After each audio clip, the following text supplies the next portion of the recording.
بسم اللہ الرحمن الرحیم۔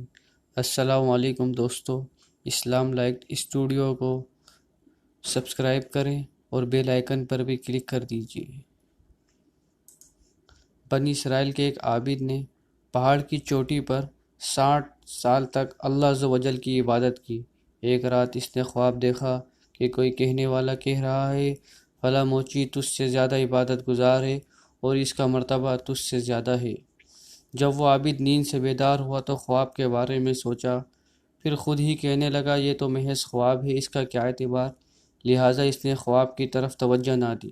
کچھ عرصے بعد اسے پھر اسی طرح خواب میں کہا گیا کہ فلاں موچی تجھ سے افضل ہے، مگر اب کی بار بھی اس نے خواب کی طرف کوئی توجہ نہ دی۔ تیسری مرتبہ پھر اسے خواب میں اسی طرح کہا گیا۔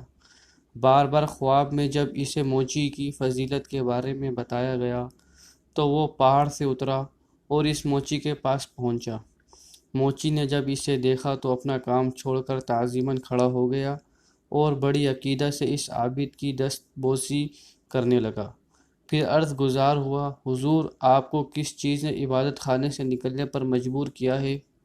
وہ عابد کہنے لگا، میں تیری وجہ سے یہاں آیا ہوں، مجھے بتایا گیا ہے کہ اللہ عز و جل کی بارگاہ میں تیرا رتبہ مجھ سے زیادہ ہے، اس وجہ سے میں تیری زیارت کرنے آیا ہوں، مجھے بتا کہ وہ کون سا عمل ہے جس کی وجہ سے اللہ عز و جل کی بارگاہ میں اعلیٰ مقام حاصل ہے۔ وہ موچی خاموش رہا، گویا وہ اپنے عمل کے بارے میں بتانے سے ہچکچاہٹ محسوس کر رہا تھا۔ پھر کہنے لگا، میرا اور تو کوئی خاص عمل نہیں، ہاں اتنا ضرور ہے کہ میں سارا دن رزق حلال کمانے میں مشغول رہتا ہوں اور حرام مال سے بچتا ہوں، پھر اللہ تعالیٰ مجھے سارے دن میں جتنا رزق عطا فرماتے ہیں میں اس میں سے آدھا اس کی راہ میں صدقہ کر دیتا ہوں اور آدھا اپنے اہل و عیال پر خرچ کرتا ہوں۔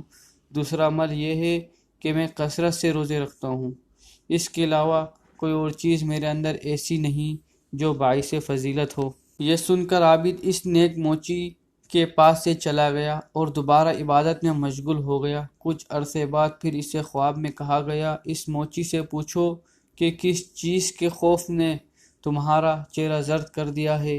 چنانچہ وہ عابد دوبارہ موچی کے پاس آیا اور اس سے پوچھا، تمہارا چہرہ زرد کیوں ہے؟ آخر تمہیں کس چیز کا خوف دامن گیر ہے؟ موچی نے جواب دیا، جب بھی میں کسی شخص کو دیکھتا ہوں تو مجھے یہ گمان ہوتا ہے کہ یہ شخص مجھ سے اچھا ہے، یہ جنتی ہے اور میں جہنم کے لائق ہوں۔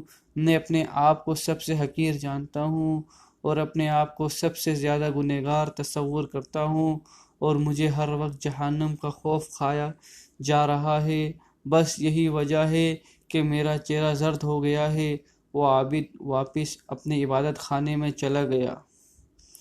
حضرت سیدنا خلید بن ایوب رحمۃ اللہ علیہ فرماتے ہیں، اس موچی کو اس عبادت گزار شخص پر اس لیے فضیلت دی گئی کہ وہ دوسروں کے مقابلے میں اپنے آپ کو حقیر سمجھتا تھا اور اپنے علاوہ سب کو جنتی سمجھتا تھا۔